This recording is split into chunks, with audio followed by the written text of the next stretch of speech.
Yo, what is up, guys? Welcome back to the BTM channel, and in today's video we are doing another Bengals weekly update video. Haven't done one of these in probably 1 or 2 weeks. It hasn't been the super long time, but we are back to it. I believe this would be May 22nd through May 15th, something. I believe that is the correct date. So without further ado, let's get into it. So starting off, obviously not a ton of huge news this week. Obviously this is, well, actually there's some big news this week. I want to say this, there is actually some very big news this week.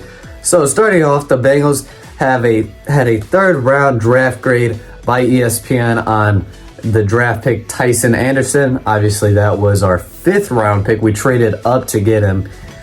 He is another cornerback, just to add some more depth to that cornerback position. Our cornerback position is good. Like it is good. It is we're good now. Like we have finally stacked it up. But yeah, good to see that. You know, I'm surprised Tycen Anderson fell that far down. If he has a 3rd round draft grade, I don't know much about him, but nonetheless, good to hear that. And probably the biggest news of the week, released on Monday, I believe, or on Tuesday, was probably the biggest news of the week, was JESSIE Bates does not want to play under the franchise tag, saying he might skip Bengals camp. And this is what I had speculations about and what I was not happy about. Obviously, a couple weeks ago, a month ago, something like that, I said the Bengals might be trading him away because he doesn't want to play under the franchise tag. And now it's kind of the official, we've gotten news that he does not want to play under the franchise tag. So obviously the options now are we can pay him or we can trade him. It's up to us. I think what the Bengals will do is they will entertain the trade market and see what people will give us for him.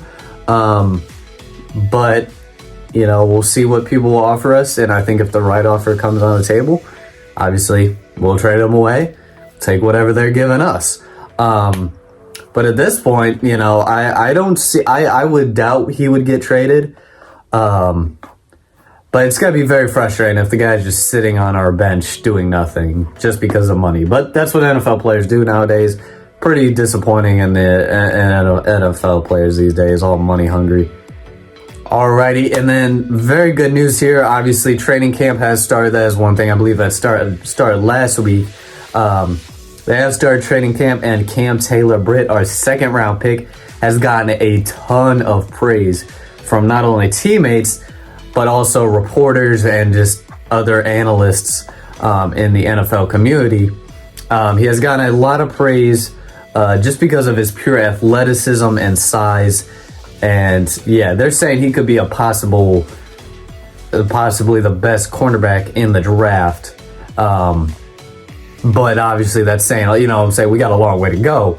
But he does have that athletic ability to do that. So great to hear that about Cam Taylor-Britt. And yeah, I mean, that is great to hear. Also, we have agreed to terms with Dax Hill, our 1st round pick. So he has been signed along with a couple other rookies that we drafted. They have also been signed as well. And also, this was pretty cool. I am going to have to watch it. Joe Burrow appeared on Nelk's podcast, which is pretty funny. Obviously, I don't even, it is hilarious to me because I don't see him going to anywhere else for a podcast. That is hilarious. He definitely would fit in with them. But yeah, he had a lot of funny moments on there. I'm gonna have to watch through some of them. I might have to let y'all know what those were, but I am definitely looking forward to watching that podcast. Jamar Chase has set a goal for off-season training to catch 10,000 footballs as a part of his training. So, Mans is trying to put in that work, trying to get that triple crown. Yeah, I mean, this is what we love to see out of our star receiver. Yeah, hope to see more of what he did last year, this year. Some more news about Joe Burrow. This is kind of just stuff that happened in his interviews. He said he might not be wearing the knee brace next year when he plays, so we'll have to see how that works out. Obviously, it should be more healed up and whatnot by then. As well as he has gotten a lot of Luka Doncic comparisons, just because Luka's kind of, you know, I do see the resemblance. I really do. you know, kind of a up and coming GOAT, you know what I'm saying? Kind of got that savage, cool mentality. I do like the comparisons, I can't even lie. And he likes them as well, that's what he said. And then otherwise, last but not least, is Joe Burrow and Jamar spoke on the last play of the Super Bowl where, you know, Joe was falling down and it just broke all of our hearts. But obviously, if you haven't seen that play, Jamar was like wide open. But Joe just didn't have enough time to get him the ball.